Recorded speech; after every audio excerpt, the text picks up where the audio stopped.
Hello everyone. তো আজকে আমার পড়েছে আইবুড়ো ভাতের প্রথম পর্ব আমার শিলচরের মাসিমণির বাসায়। তো এই জন্য আমি সকাল সকাল বেরিয়ে পড়লাম এবং আমি ট্রেনে করে গেলাম শিলচর, কেন কি বাসে আমার ভালো লাগে না। শিলচর যাওয়ার পরে যদিও সেদিন ছিল দশমী, তার জন্য আমি আমার ভাই ওরা বেরিয়ে গেছিলাম দশমী দেখতে। আর দশমীর কারণে রাস্তার মধ্যে এত জাম ছিল যে আমাদের স্কুটি চালাতে অনেক কষ্ট হয়েছে।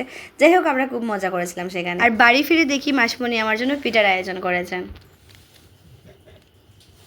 বানা বানা বলার দিকে বানা কিতা বানাই রে এটা ববি ববি কিতা বানাস? সিদ্ধ পিঠা। আচ্ছা, ভাল লাগিয়া তোমার লাগা। ও বাবা,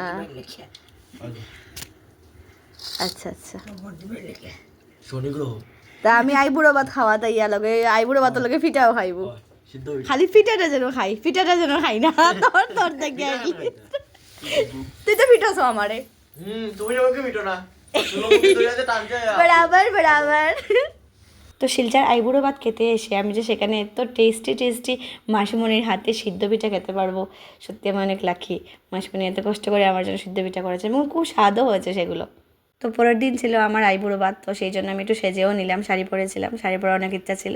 আর ভাই আমাকে সকাল থেকে বলছিল আমাকে আলতা পরাবে, তার জন্য ওই আমাকে আলতা পরালো। আর যখন আমার সাজা শেষ হয়ে গেছে তখন আমি চলে গেলাম ছাদে একটু ফটোশ্যুট করতে।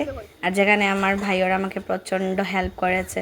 আমার মাসির বাসায় কোনো বোন নেই, তো বোন নেই তো কী হয়েছে, বাট এই তিনটা ভাই আমাকে প্রচুর পরিমাণে হেল্প করেছে। ফটো উঠতে আমাকে পোজ দেখিয়ে দিচ্ছে, লিটারেলি আমার ভাই হয়ে আমাকে পোজ দেখিয়ে দিচ্ছে।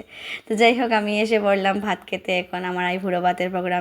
আর মাসিমণি এত টেস্টি রান্না করেছেন আইবুড়ো ভাতের, কী বলবো। তো যাই হোক, সমস্ত কিছু শেষ হওয়ার পর আমি আমার ছোটো ভাইকে নিয়ে ব্যাক করলাম করিমগঞ্জে, কেন কি এখানে এসে আমার অনেক কাজ আছে, অনেক নিমন্ত্রণ রক্ষা করতে হবে, অনেক কিছু আছে। তো তার জন্য আমার ভাইকে নিয়ে আমি ব্যাক করে নিলাম।